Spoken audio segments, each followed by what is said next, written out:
Well, morning sleep deprived and emotionally disturbed people this morning.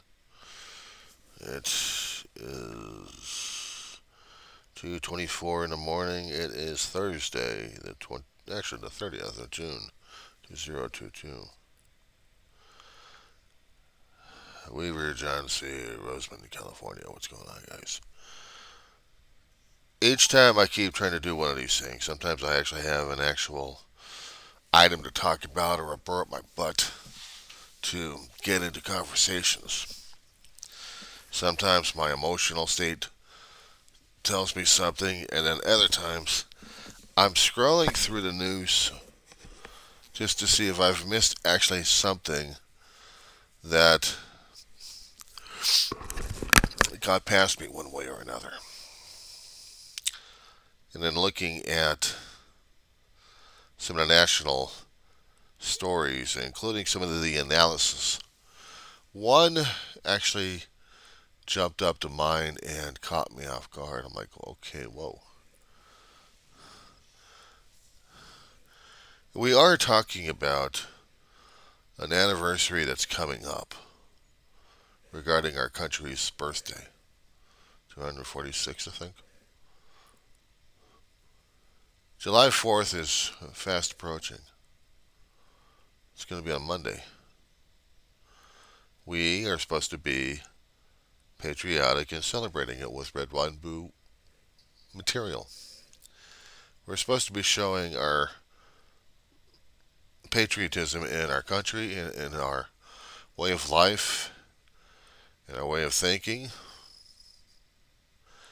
and presumably in institutions. Now, according to what polls are telling CNN, and I was going through the news app on this one to check them out.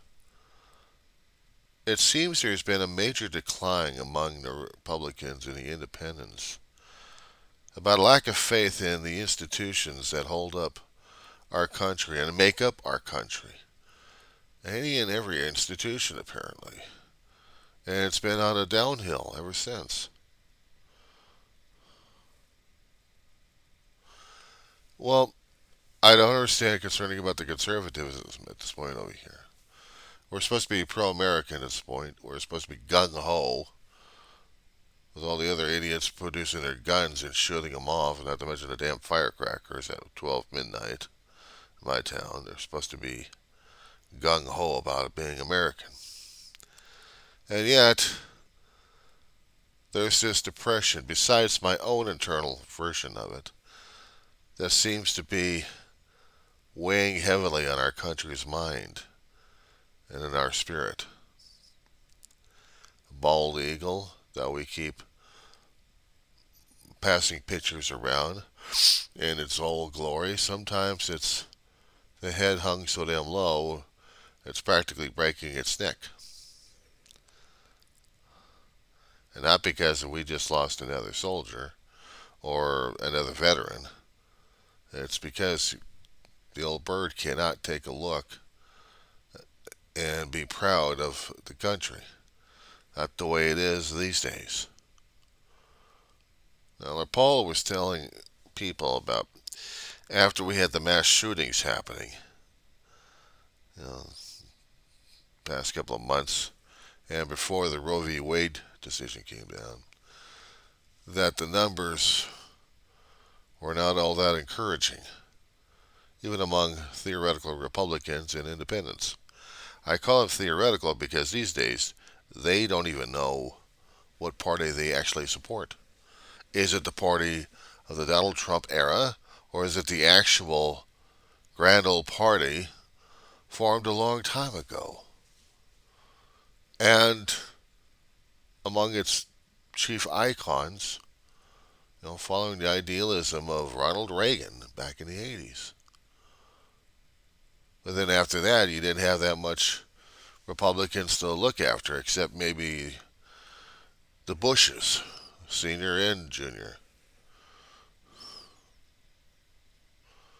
Prior to Reagan, it was the party of Lincoln.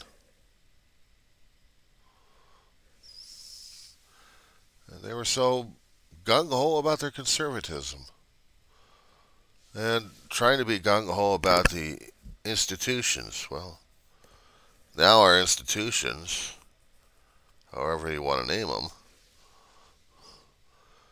seem to be no longer matter.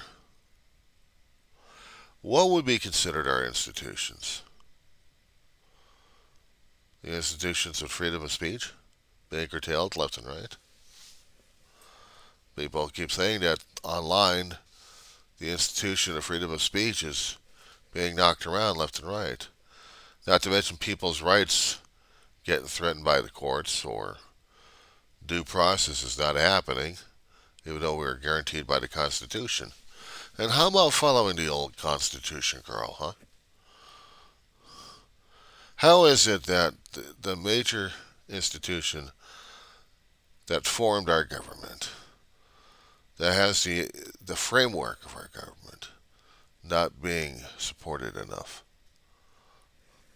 We have different lunatics out there saying what the Constitution is and is not, without even looking at the damn thing in the first place. And you can go online anywhere, go to specific sites and pull up the Constitution. It'll tell you everything you need to know about it, from the formation of it to the creation of it, and people processing it back in its heyday, passing it around left and right, trying to get ideas from other states, until they finally found a document, not perfect as hell, but adaptable, and still remains adaptable. As long as we keep that in mind, that the document is only imperfect. It's supposed to be. It's supposed to be our growing with our country. But apparently it isn't, according to some people, because they no longer feel the Constitution is needed. Because people are not getting respected and laws are not being obeyed. Or there are laws in the book, federal and state, that threaten their version of the Constitution. Or they no longer support the Constitution in any way, shape, or form. They want to put up a new Constitution their own way. The elitism versus the democracy. There was talk about that through the extremist groups throughout the decades. Separate from the country because they don't like the country the way it was going. It seems like every generation has its own growth period, has its own way of trying to adapt and overcome. But apparently we've lost that. If the polls are telling us correctly that Americans are losing their values, they don't even know what their values are anymore. They don't even know what their institutions are anymore. People have griped and grumbled about certain things not happening their way. And one of the things I mentioned, and in earlier versions of videos I've done, was the freedom of speech online, and how the differences are online versus what we do at the Capitol or what we do at state and local functions. People are worried that they're losing their voice, even in the Congress. They want to have people represented from every point on the country, including extremism. They want to make sure that their viewpoints are being heard. Well, that's where Congress comes in handy. You vote in the representative that's supposed to be representing your particular area, and they're supposed to be representing you in there. Now, it doesn't matter if it's going to be majority or a minority. At least you got a representative in there that represents your way of thinking. This also includes in dealing with the court systems, from the local court systems all the way to the Supreme Court. We're just losing a judge who's going to be retiring in a few days, next week actually. So now we got another chance. Actually, we got another judge filling that spot already. And they're still thinking that the conservatives are going to be ruling over the Supreme Court because of the person replacing him still has the mindset of a conservative. Doesn't matter what sex or race we're talking about. Conservatives will have their day in court. And it's representative. It's supposed to be the constitutional way. Even though a lot of people didn't like it. And they still don't. Especially when Roe versus Wade got nailed. So now people are angry about that. And they're frustrated over our institutions. They're frustrated over the current administration for allowing it to happen. And unfortunately, there was nothing we could do about it. Because we already had the conservative majority kicking in from the last term. So now we got to deal with the consequences left and right. Now the states are going to have to be scrambling left and right because federal law is no longer protecting people.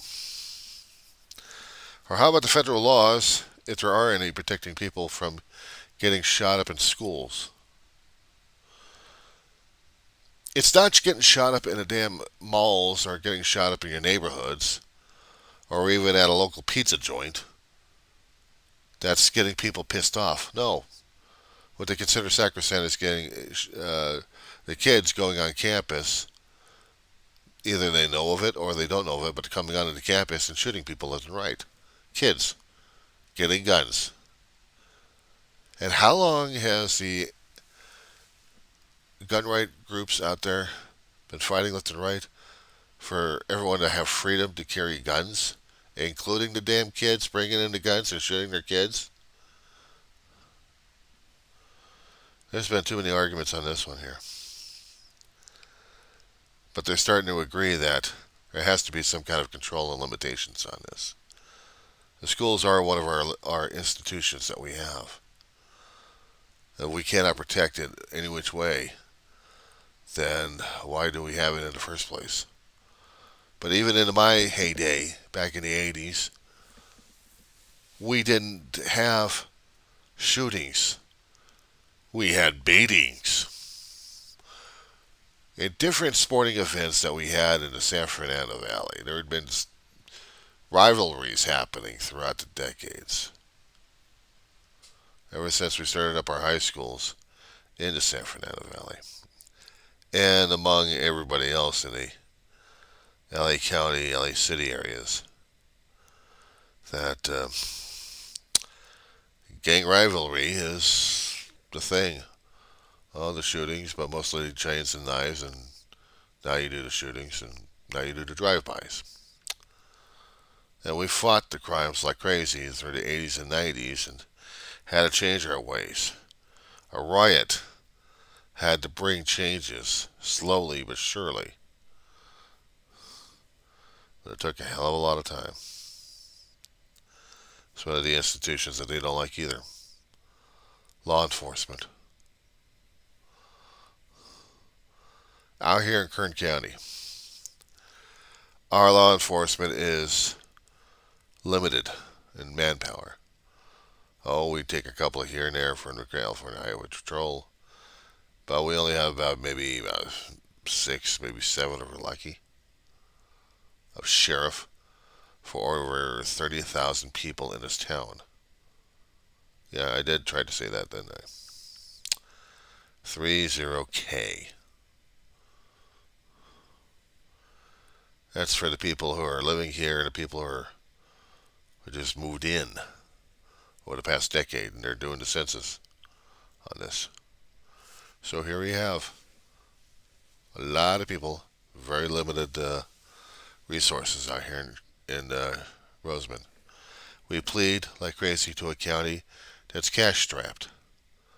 They depend upon revenues from different sources, including energy, as in oil production. If the oil prices are stabilized and going up, then maybe we've got some money coming in and from different projects, hopefully to keep our county budget going. So maybe, just maybe, we might get some money out here in Roseman eventually. We're supposed to be represented, but we feel we haven't got the damn representation. It's a constant bitching and griping at the county board of supervisors over there. We don't have a city council. We don't have a town council. We just have a gaggle of people trying to represent the town and really not very much solidified. But we do have a representation, but not much. So we're screwed on that one. The patriotic sale, about some of the people thinking that the liberals have already screwed our country left and right, even though in party we had actually had the GOP screwing us over left and right.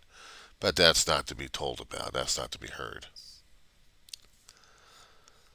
And people complaining about they're not able to talk freely and openly. Well, yeah, they are actually.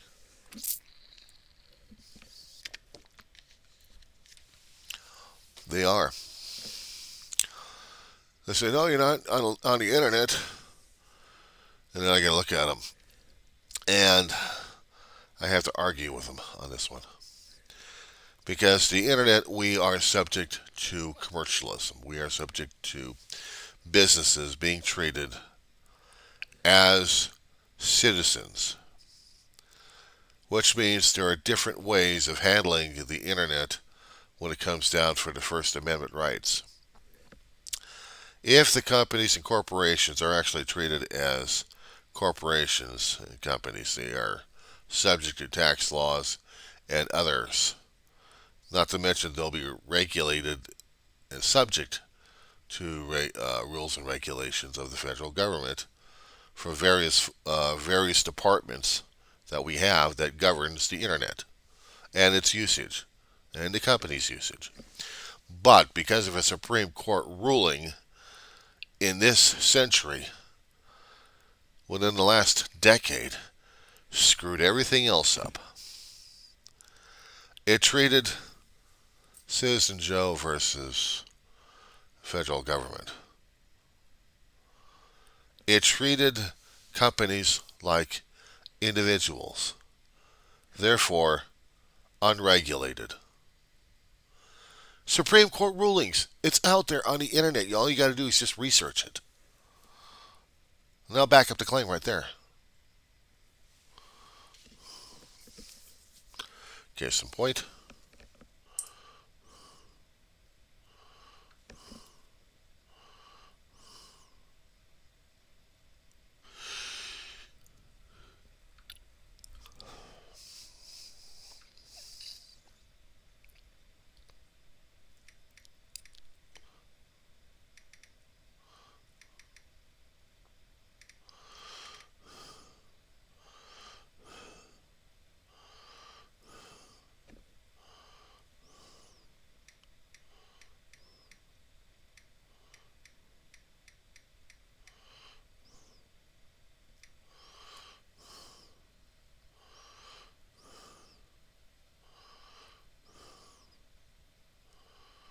Okay, hold on. Yeah, give me a second here. Okay. Now, I'm going to put up a disclaimer. I'm not a guru of anything. I am not lettered in anything. I don't have academia backing me up on this. I am a citizen. I am researching this all my lonesome at this point. So, bear with me here. Yes, I did have a thermos over there that has milk for my upset stomach. Citizens United versus the Federal Election Commission. This is the law that has affected our businesses a great deal. It deals with electioneering, but it also deals with financial campaigns. How much can a company give money to a political party or political figure? Are the companies to be treated as companies where they are going to be subject to federal rules and regulations, or are they considered as a citizen, not regulated, but in a sense they are limited? They are limited when it comes down for campaign donations to the party or to the person. But the thing is, it's not the campaigning, it's not the money. It's being treated as a citizen. Now keep this in mind. We're talking about internet companies and we're talking about corporations being treated as citizens. Meaning, where's the federal oversight? Including the internet. Because it would be argued in these court rulings from the lower courts all the way up to the appellate. And what they've been indicating, as much as I've been trying to find out and follow, since 2010, is the internet companies of now are screaming for federal rules and regulations, but Congress has yet to act upon it because of whatever's going on in their heads. And including when it comes down for election, this is not one of those hot button issues. This is nothing like a third or a fourth or fifth rail. This is nothing. I'll say that again. This is nothing. Because it's not treated as a major deal. Your rights on the internet, you have none. You are subject to the companies that you'll contract with. And you are dealing with it as a contract situation. Which means you are subject to the federal rules and no, I'll take that back. Not federal. Corporate rules and regulations. It's different between federal, because the federal government, you have oversight, you have bureaucracy, overseeing the internet, overseeing the ISPs, like Facebook and Twitter would actually have somebody looking over their shoulders in a federal way. But they don't. They don't. Because of this ruling, Citizens United versus the federal. Citizens United would be the corporates, the companies, being treated as individuals, not as a major conglomerate, but as an individual person. How can the federal government subject rules and regulations on you? Limited as they are, they have to be subject to the states. But we're dealing with the internet, which deals with federal, which means national, interstate, intrastate, external, international. But because we look at it as a citizen, we look at it as an individual, not as a corporation, they're not subject to federal oversight.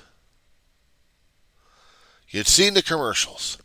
You had to have seen the commercials over the past few years of how many times we've had these companies screaming their heads off online, not to mention in the commercials, that they want government oversight, but they're not pushing it hard enough. They're not getting the attention hard enough for it.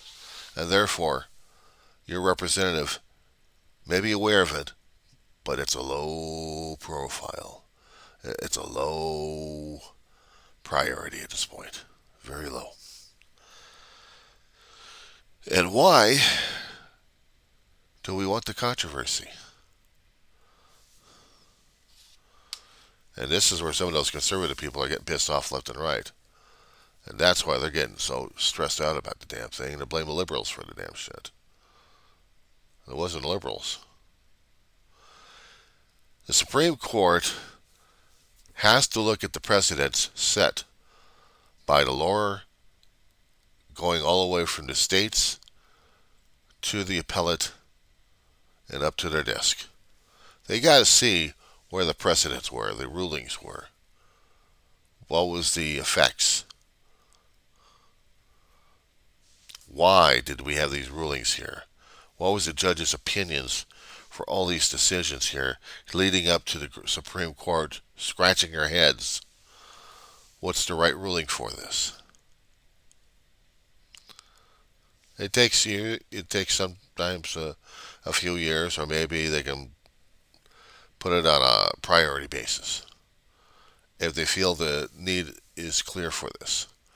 And sometimes it isn't. So it has to go through the regular route. Why am I pulling this thing up right here? It's because of the freedom of speech that I believe in.